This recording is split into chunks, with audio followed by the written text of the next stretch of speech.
What's up, everybody? We back. R2C2, another week, special week. Fresh off our trip to the MLB All-Star game, see? Yeah, man, I'm still exhausted from the All-Star game, bro. I bet you are. I bet you are. Well, you were in a million different places each day. That's a long week, man. And then I had to duck out on the Hall of Fame. I feel bad for Buck. I mean, because Buck and Big Papi, but I couldn't get up Sunday morning, man, to drive up there. I couldn't do it. Was it that, or was it that it was 112 degrees in the sun? Probably both. And then and then I probably would have had to wear a suit. So I was like, nah, I'm good. Makes sense. Well, we're pumped today to talk with one of our favorite writers.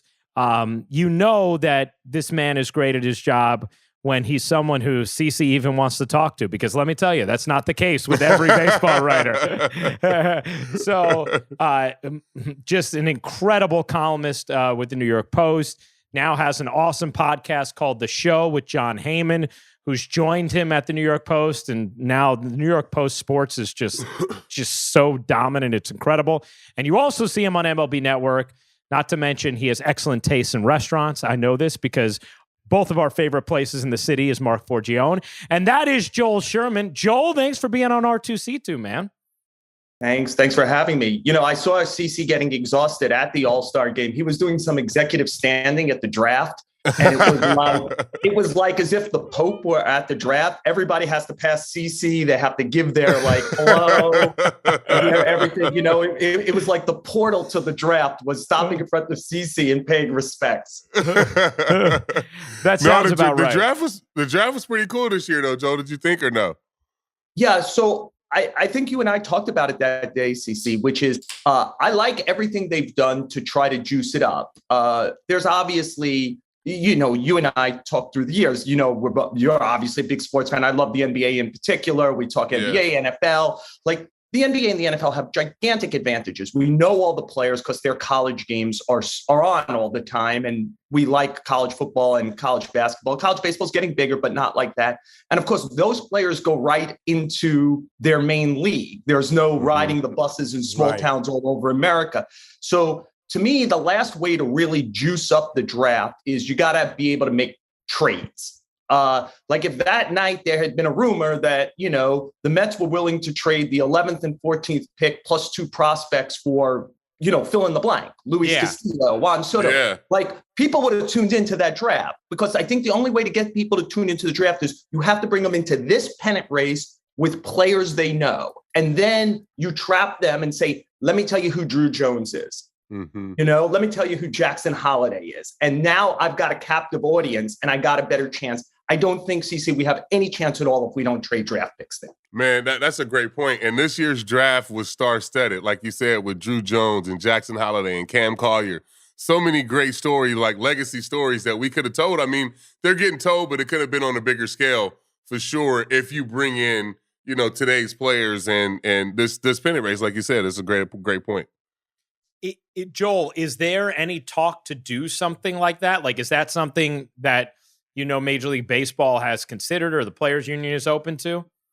So it's the Players Association 100% behind it.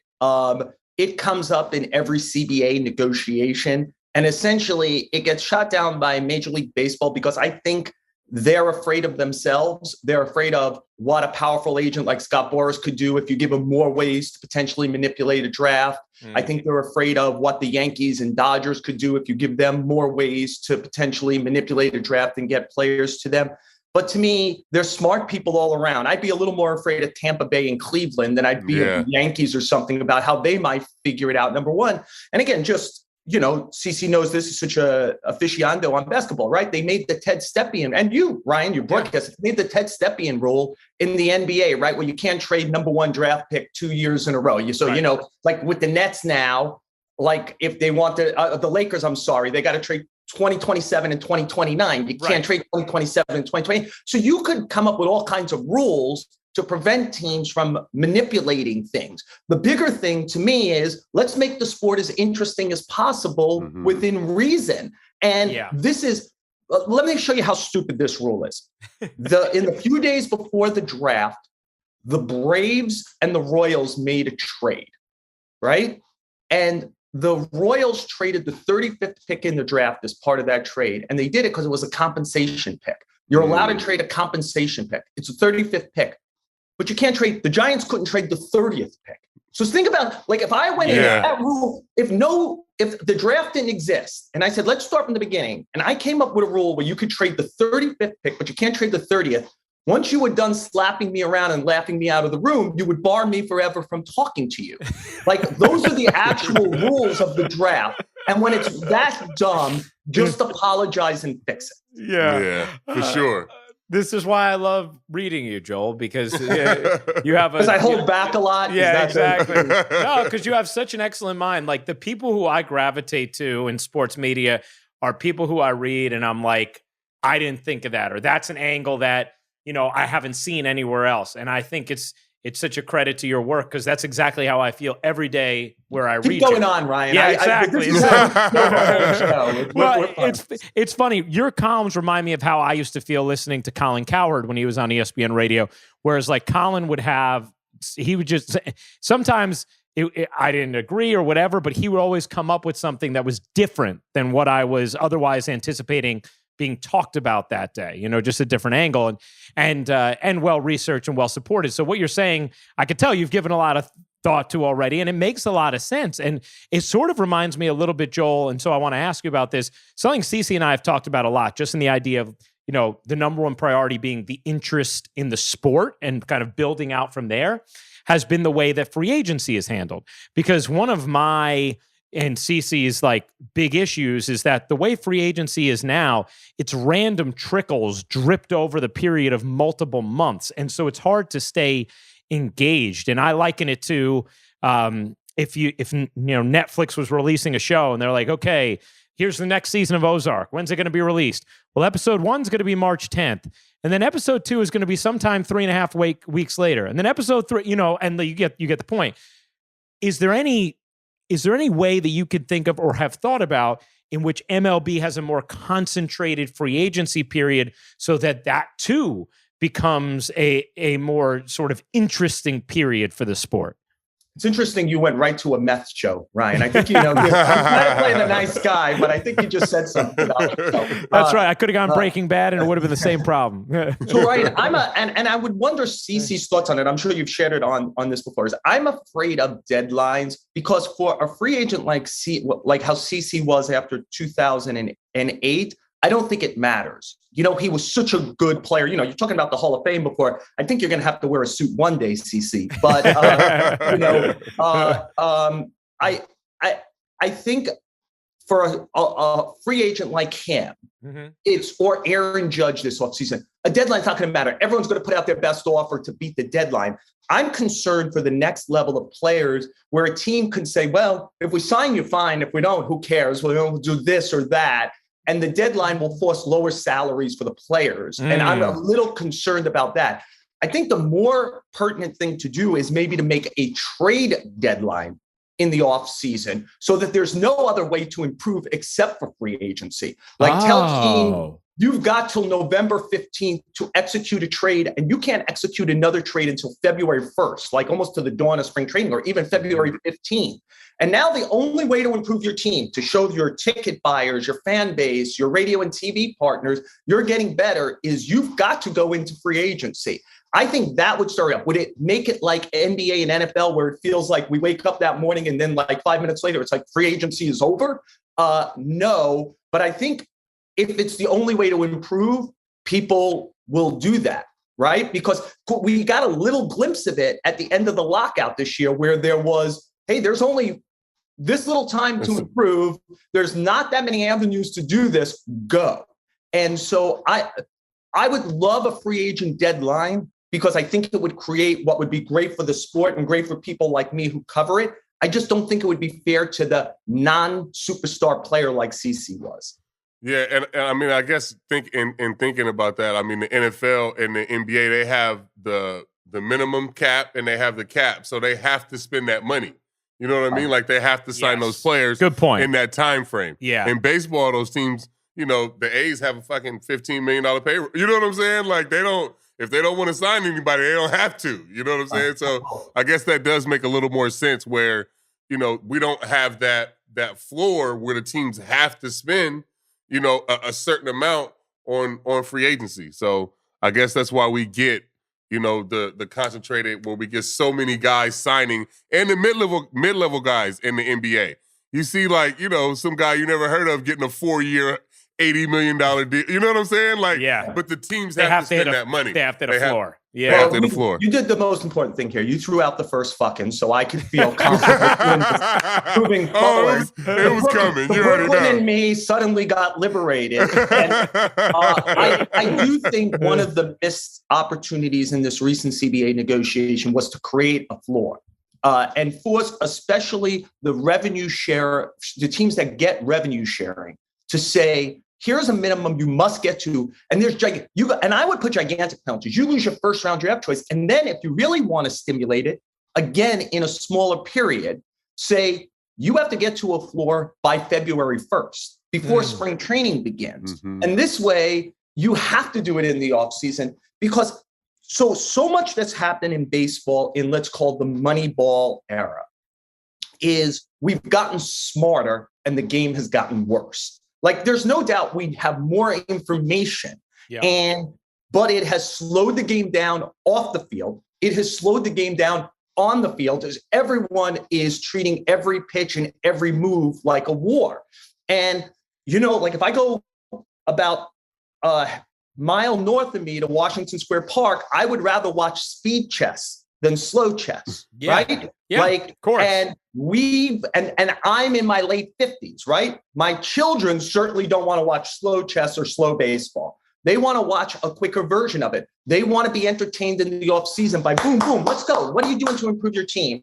And so at some point, and this is why the Union and Central Baseball have to be the champions of this, and they hate each other so much that it's hard for them to be the champions. The teams aren't going to do it, right? The teams are selfish. What do I have to do to win? If every game had to last 7 hours, but I won 114 games, I wouldn't give a shit, right? That's my job. Until you change it and force me to play speed chess, I can't win the chess game unless I'm making a move every 30 seconds. Then I'm going to go slow if that's what's best for my team. I'm going to go slow in the offseason and really think out these moves of how I use every 40-man roster spot. I just don't think nobody really wants to watch a front office work or dead time. They want to watch great athletes be great athletes. And, I think we have the best group of athletes we've ever had playing Major League Baseball. And it's like having great actors in a movie and giving them no scenes. We do not give them enough scenes to be great athletes. Wow, that's a wonderful analogy. I love that. It's funny because talking to you about this stuff, Joel, reminds me a little bit, and I don't know if you feel the same way, of what it was like talking with Theo. I was about to say that, Theo, for sure, same thing. One of our favorite pods I think we've done is last year we did an in-depth dive with Theo over basically everything that was being implemented at the minor league level, kind of point by point, for the prospective rule changes. And we still have to do our review of how it went. We kind of weren't able to, thanks to what was going on with the CBA at the end of the season. But I guess, Joel, along those lines, because we're sort of talking about big picture, because I agree with you. Clearly the sport needs to change, right? Just from an interest level, entertainment standpoint, because you have these incredible athletes. Also, I was talking with someone from baseball yesterday. Participation is in a great place around the country right now. It really is. Yeah, see, you know it firsthand. So it's not a matter of getting people to play, right? It's a matter of getting people to watch afterwards and in the midst of.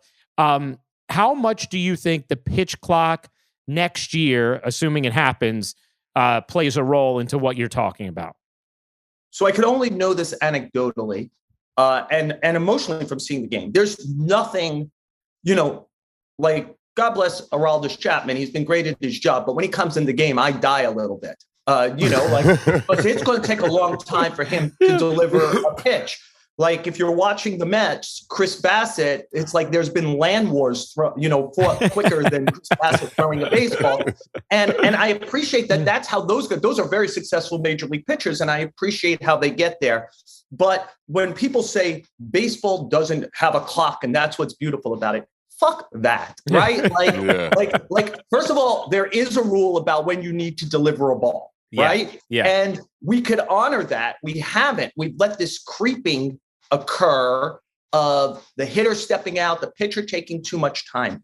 We have a unique sport. Again, our appreciation of other sports because of fandom. In your case, Ryan, you work these games. The best players have the ball in the other sport. Like if I want LeBron James or Stephen Curry to have the ball on every possession, I could do that. Pat Mahomes and Aaron Rodgers touch the ball on every offensive play. You know, baseball's democratic.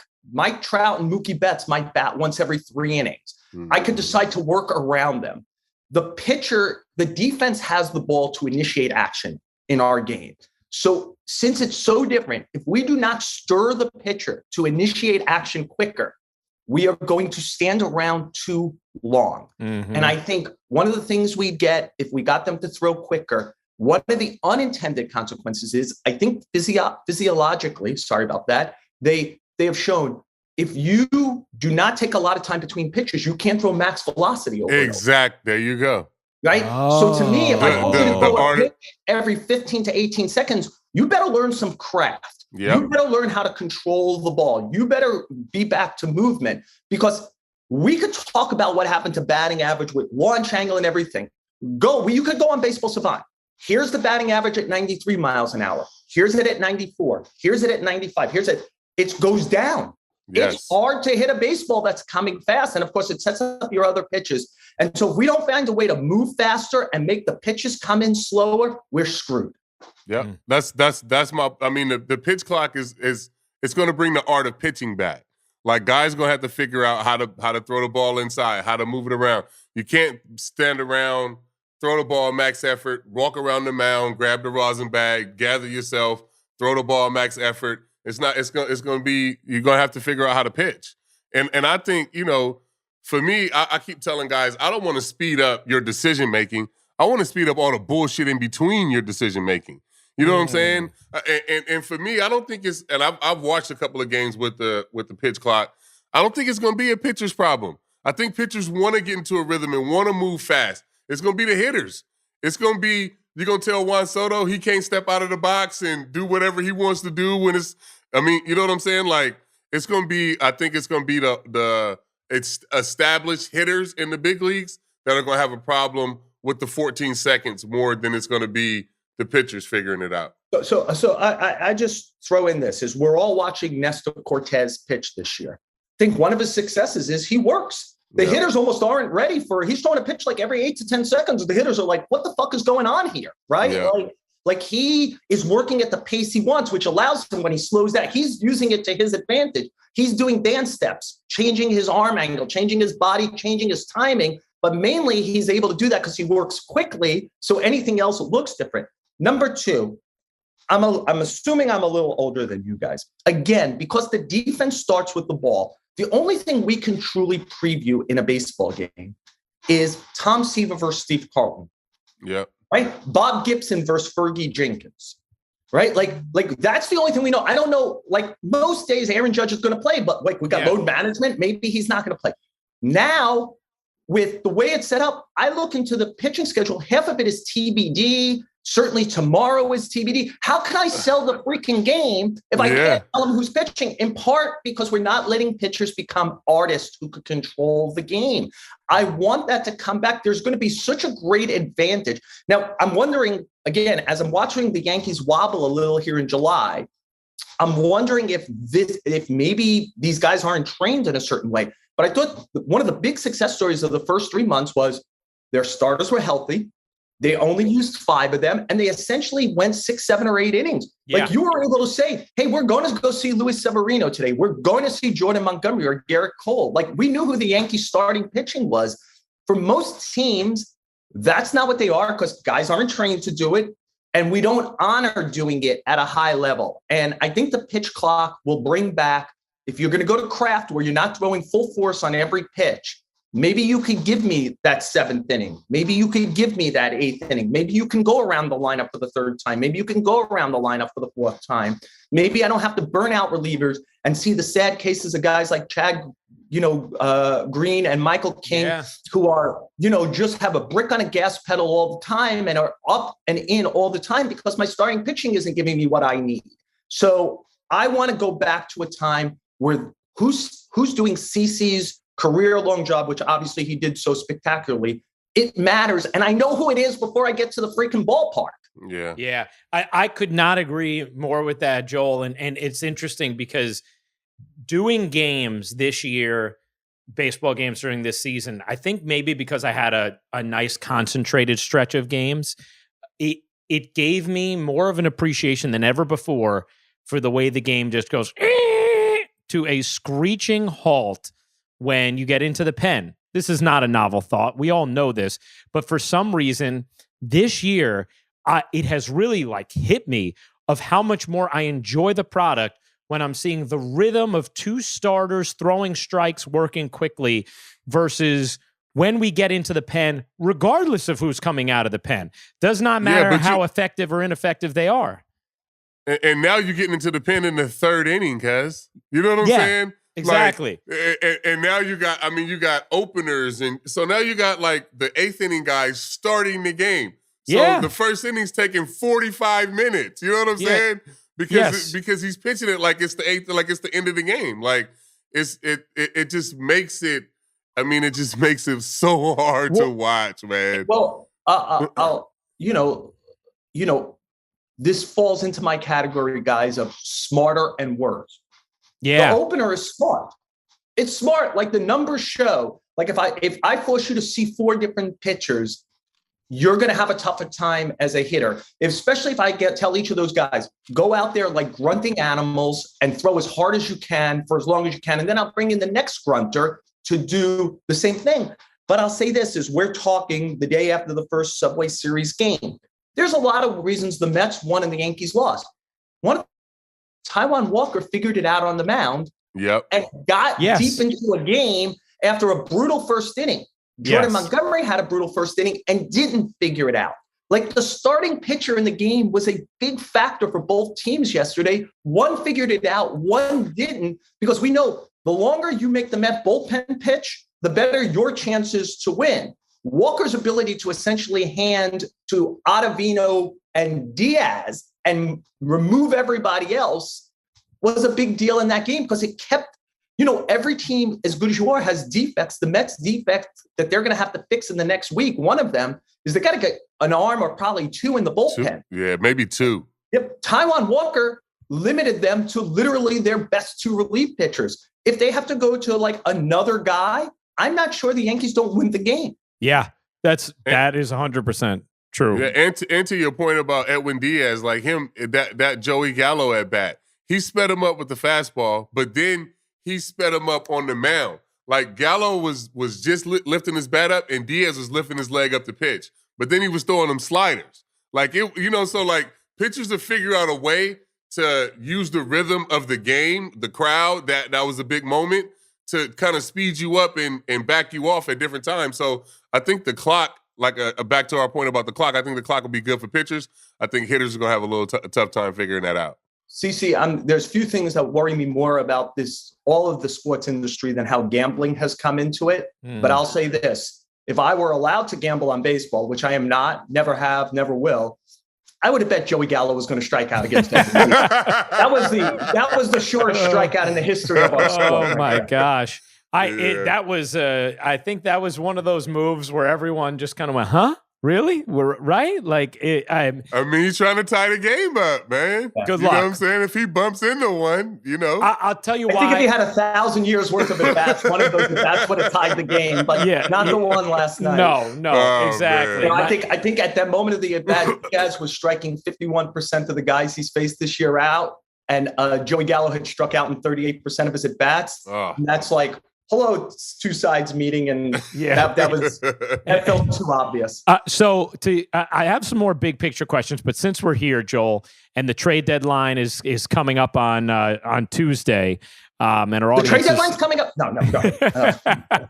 So what? I better get to work. You better. Joe? Well, you've already been working quite a bit, and we'll get to Soto in a second. Will Joey Gallo be a Yankee post August 2nd? Do you believe? One of the things I've learned about this, I understand how the media world works now, which is hot takes are best to be definitive about things. And I try to avoid being definitive because who knows? right? Like stuff happens every day in every game, which is completely unpredictable. But I'll say that I would be pretty surprised if Joey Gallo is a Yankee on August 3rd. I think they understand now that this was a mistake, bad fit, and that they have to lengthen the bottom of the lineup with guys they can imagine can handle like the Astro pitching. You know, the Yankee, like I know the Yankees want to act like, well, it's 7 games and anything can happen in the postseason. And again, I did a podcast. Me and John Heyman did our podcast from the Paley Center a couple of nights ago, and we had David Cohn and Ron Darling, who were members of the 1988 Mets. During the regular season, the 1988 Mets went 10-1 against the Dodgers and outscored them by 40 runs. And then they lost a 7-game series to the Dodgers in the NLCS. So, you know, shit happens. Yep. And the Yankees could beat the Astros in the playoffs. By the way, both of them might lose a division series and never see each other. Shit happens. Right. But within the context of shit happening, I would be shocked if the Yankees don't understand that the length of the lineup has to be better. And Joey Gallo is basically defenseless as a New York Yankee and against the top pitching in the sport. Yeah, that's how it almost at times like it started to feel cruel putting him in the lineup, watching how incompetent his at bats have been, and that's how I look at it too, Joel. I'm like, okay, you watch those match up with the Astros, and yes, of course, there's always like a certain level of randomness to the playoffs, but also those matchups can inform you. And I know you had the column about those 2 games probably being the most meaningful regular season games that the Yankees would play the rest of the year, twofold, what it did to home field, which I think was very significant, and then also what it informed them about how they match up against the Astros, which is also significant. And I would think that they have got to get somebody who is a contact-oriented, trusted hitter that they can put it in the outfield at one of those corner spots. Obviously, the dream, who does fit that bill and then a whole lot more, is Soto. You and John had a column a couple days ago about there being, and I'm paraphrasing, you correct me if I'm not characterizing it properly, but there being some sort of like inkling whispers that the Cardinals were one or 2 teams that were really being focused on by the Nationals. As we sit here Wednesday late morning, is that still the feeling? Is there any new word, or do we think the Yankees have a real shot in this? I think they're down ballot. I think that they, A, don't want to give up the collateral necessary to do this, and B, recognize that they probably need the high-end starting pitcher and probably a reliever more, and that just a good bat, if they could get someone like Andrew Benintendi, who they then hope they could compel with their clubhouse to go get vaccinated so he could play the series in Toronto in September. And if they play Toronto in October, he doesn't, have to miss games against them. So I think, he's a 300 hitter. He's a good eye. He's a good corner outfielder. He's proven with the Red Sox, I believe it was 2018, that he can handle big games. So like I think they think, hey, where do we sign up for like Luis Castillo, Andrew Benintendi, and David Robertson kind of trio, and improve all 3 buckets, or 3 people like that, Pablo Lopez, Ian Happ, and Michael Fulmer, you pick your trio. I think they want to try to improve all them. Just to go to Soto, I've made this point several times in print, on the air. I'll make it for you.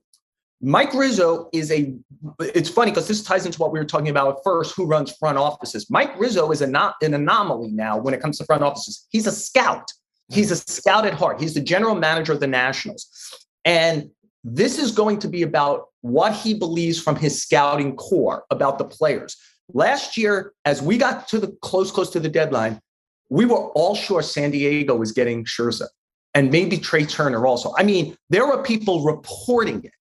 But I think the Dodgers knew if they put the catcher Keibert Ruiz in the trade, the scout in Mike Rizzo, that's the player he wanted the most. So when John and I are reporting this, we're talking to people who are like, these are the players Rizzo valued in the draft. These are the players that Rizzo has liked historically, types like this. Which teams have this?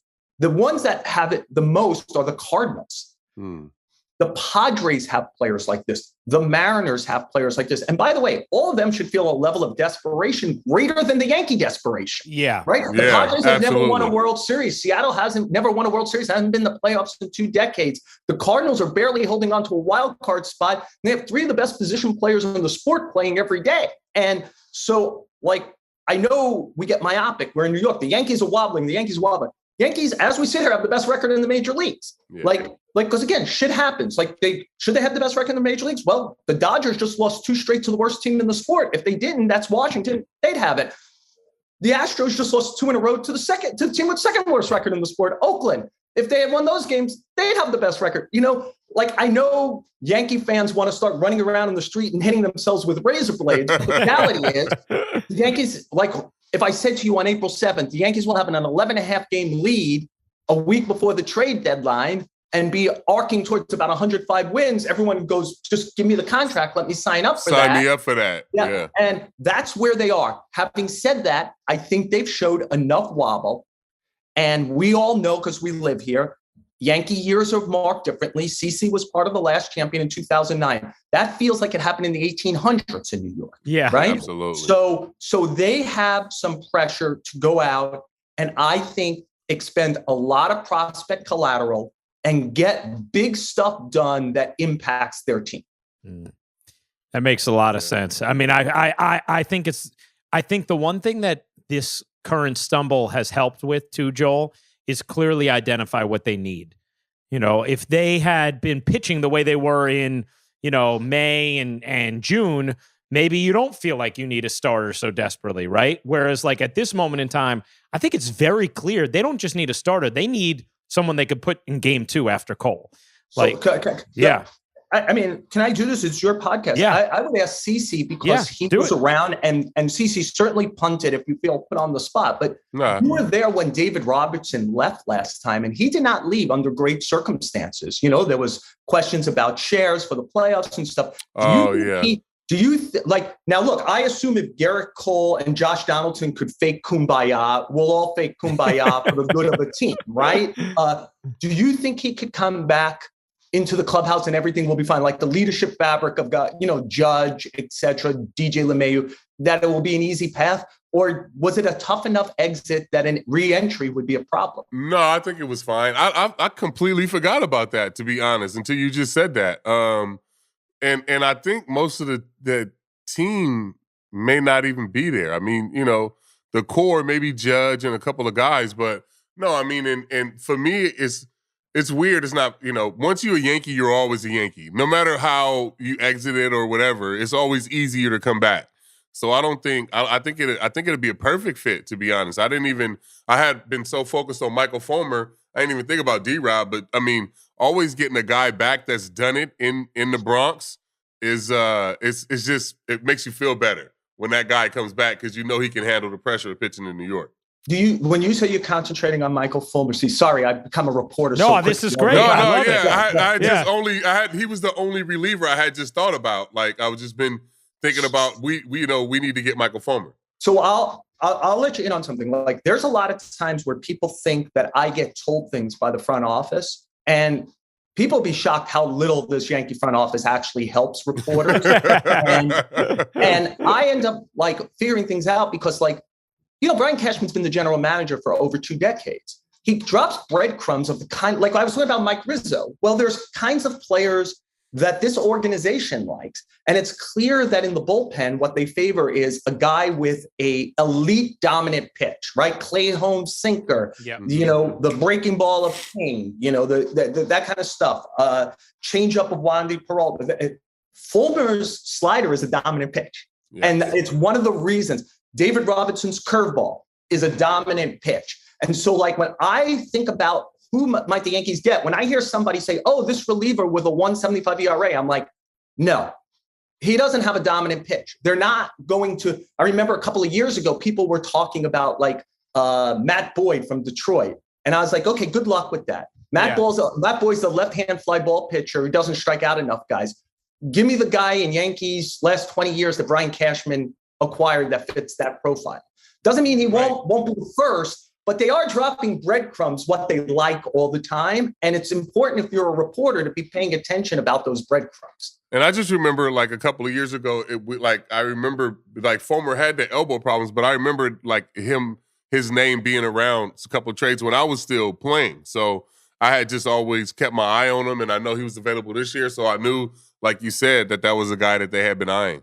Yeah, and it's just a great full circle story because Fulmer and Luis Cessa were the trade that brought Yoenis Cespedes to the Mets and helped the Mets get to the World Series in 2015. Yeah, good point. It's interesting you just brought up Pablo Lopez, Joel, because we've heard Castillo and his name a lot. And obviously from a Yankee perspective, after seeing what he did against the Yankees, it's like, go get that dude. He has dominant stuff. I haven't seen Pablo Lopez a lot. I know his numbers are excellent. I think this is his third really strong season in a row, starting with Miami. How likely do you think it is the Marlins move him, and what might the market be like for him as a starter? It would be dramatic. He might not have the high-end stuff of Castillo, but he has more control, so you get him for a lot more. I believe he has 3 years of control as opposed to Castillo, who's a free agent after next season. And I do see Pablo Lopez at Citi Field all the time.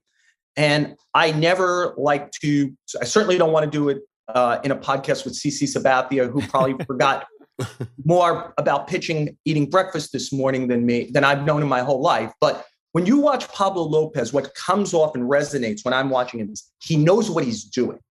He has a feel for the game. He has a feel for the bat. He's remembering at bat to at bat what happened. He's making adjustments. It's not just stuff. And by the way, the stuff is very good. It's not Luis Castillo, but Luis Castillo's in the top 1 or 2% of stuff in the whole sport. Yeah.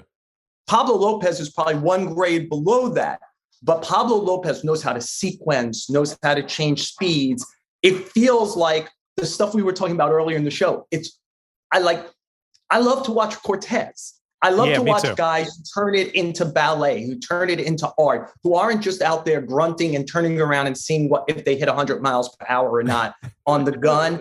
And Pablo Lopez feels like the kind of guy who could go out and be like, say like Mike Mussina was, oh, I don't have this pitch today, but I still have these two, and I could win with these two. But I'm smart enough to recognize I don't have my best fastball. I still got to throw it. Here's the batters to throw it to. Here's the zones to throw it to.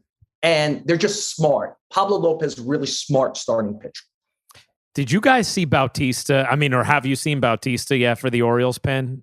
Geez. Oh my gosh. Bro, and that's what I'm saying. Like, everybody's like, what? Like, come on, man. Well, it's funny. But if you go look, the Orioles have arguably the best bullpen in the sport this year. That's what I'm saying. Like, it's like in Baltimore. That's what I'm saying. Like, they're like everybody's bullpen is a super bullpen. You know what I'm saying? Like, you go to Baltimore, you face that guy. Like, it's crazy, man. But if you go look, CC, at their bullpen, it's good because in a lot of ways they're doing what the Yankees do. Every one of those guys, Dylan Tate's sinker. Yeah. Batista's four-seam fastball, Keegan Aiken's slider. Like, they all have a dominant pitch and secondary stuff.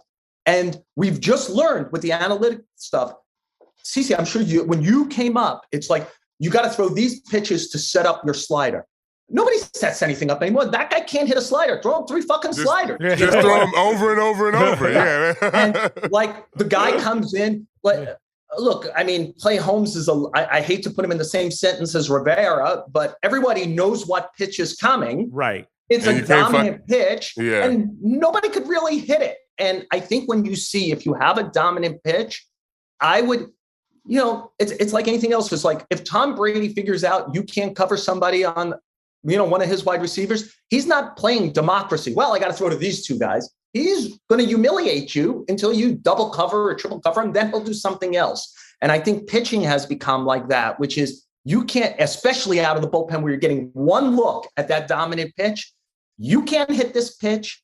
We're going after you. And I think that's why the kind of really smart teams in the trade market, free agent market are, let's get a pitcher. I don't want relief pitchers with portfolios. I want a relief pitcher with a dominant pitch. And you know what's crazy about Baltimore too is that they're getting all these, they're drafting and getting all these young guys that have dominant stuff that are failed starters.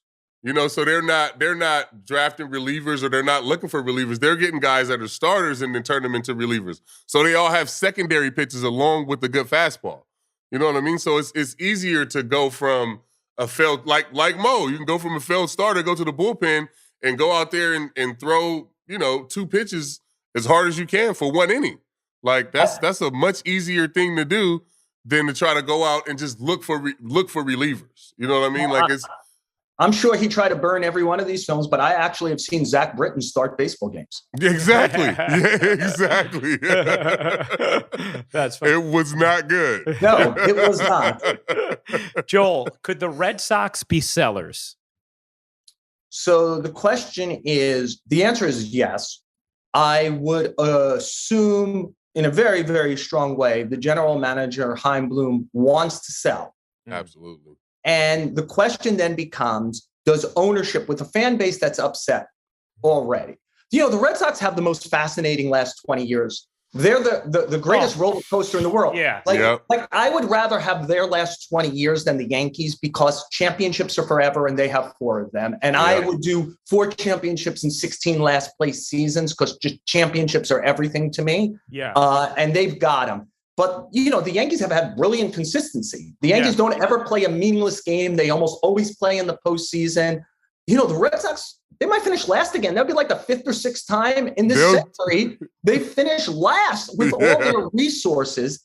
And I think that Chaim Bloom has been dedicated, starting with the Mookie Betts trade, to think big picture. How do we avoid the roller coaster? What can we do here to build the depth of a system, have financial flexibility that's, once we start winning in a serious way again, we don't fall to 5th ever again. We're always a 90-plus win team.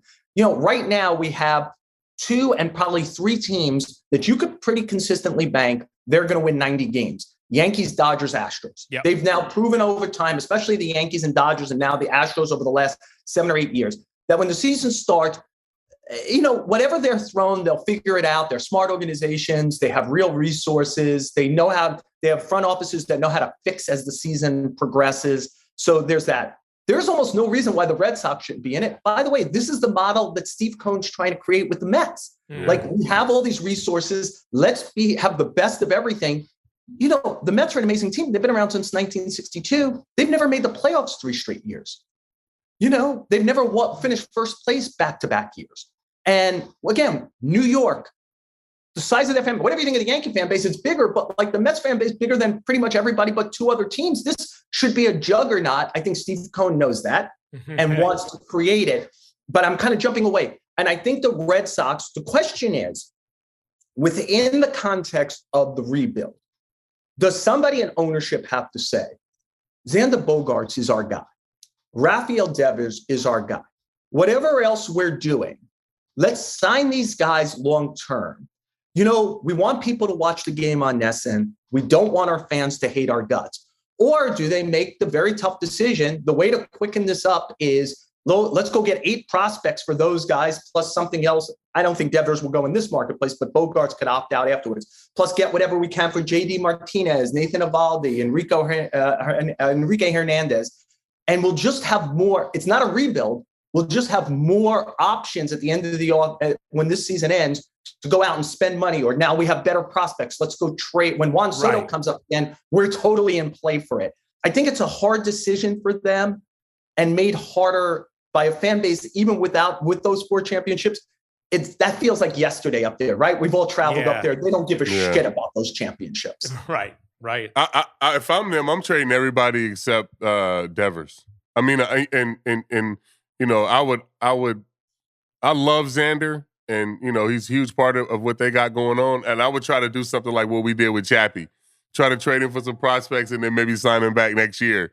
You know what I mean? But I would, for me, I would try to get, something for Evo, Kike, all those guys, right now, and just try to rebuild it. Because, that's what they do. Like you said, they'll come in 5th, and then next year they'll be in the World Series. So, I mean, you got to have the prospects, and you got to rebuild from within those. So I would sell right now. Here's one. I wrote it the other day, and I'm thinking about it a lot. It can never happen. it can never, I want to say this can never happen before it gets aggregated and whatever. Yeah. Is if Xander Bogaerts gets traded and you were the Yankees, would you rather have Xander Bogaerts or for what it would cost or Juan Soto? Who helps you more? On this team? I like Isaiah Kiner-Falefa, but to me, he's a backup player. Yeah. And he's Bogaerts, proven champion, going to hit in big spots. I'm such a big guy for who's going to hit the biggest pitching at the biggest times. Yeah. And I'm positive about, by the way, I'm positive about Soto also. Yeah. But if you were trying to just lower the cost a little and impact the length of your lineup and impact the position. I know people think Bogaerts isn't a star shortstop. I'd rather have the ball hit to Xander Bogaerts in a 3-2 game in the bottom of the ninth inning at Yankee Stadium or Fenway Park than to Isaiah Kiner-Falefa. Yeah. I mean, I would love Bogaerts. And because, Joel, I look at it the same way offensively. When you're watching a lineup, and because of what you described before about the way this Yankee team is with its consistency and you know they're going to be in contention, I am not thinking about just like constructing to get through the regular season. You're thinking about constructing to give yourself the best shot in October. And you need certain kinds of hitters to do that, right? Like you need certain kind of guys. And he's the kind of guy who I'm going to feel good about coming up with 2 men on and 2 out facing, a nasty Astros arm. Or in a game situation, I think Aaron Judge is having his best season. Doesn't take a lot to say that. He's the American League MVP. In a big situation, I'm the other team and their winning run is on base. I'm hoping DJ LeMahieu isn't bad. There's a certain type of hitter that I don't want up there because I know he's going to, like with Judge, I could still make my pitch and get out of it. With DJ LeMahieu, I can make my pitch and be crying in the clubhouse in 2 minutes. Yeah. Yeah. Well, I always thought that was one of the key things for Jeter too, right? When you looked at like his October numbers, unaffected by great pitching. Maybe he's not going to. And I think of Bogaerts like that. Yeah. Like how many, we see the Yankees and Red Sox play 19 times a year. We see about 80 plate appearances from Xander Bogaerts a year. It just feels like one of those guys where you're like, well, whatever the outcome is, it's going to be a good at bat. Yeah, he's not going to have a bad at bat. He just has good at bats. I think he's the most underrated player in the sport. Actually, he's just a great at bat. I'd love to see it, Joel. It would get headlines. It'd be interesting. It won't. I'd probably have to write about it, Ryan. Yeah. Joel, this was so wonderful. It's just fantastic hearing your perspective. I love your view of everything involving the game. Obviously, your intel is incredible as well.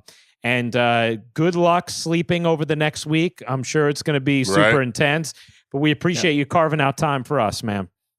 All right. It was great being with you, CC and Ryan. Thanks for having me on. Appreciate you. Joel Sherman, you know him from the New York Post. Read him all the time. He has the show with Joel and John Heyman. You can download wherever you get your podcasts. Also can watch Joel on MLB Network. You guys know the deal. New episodes of R2C2 every Thursday.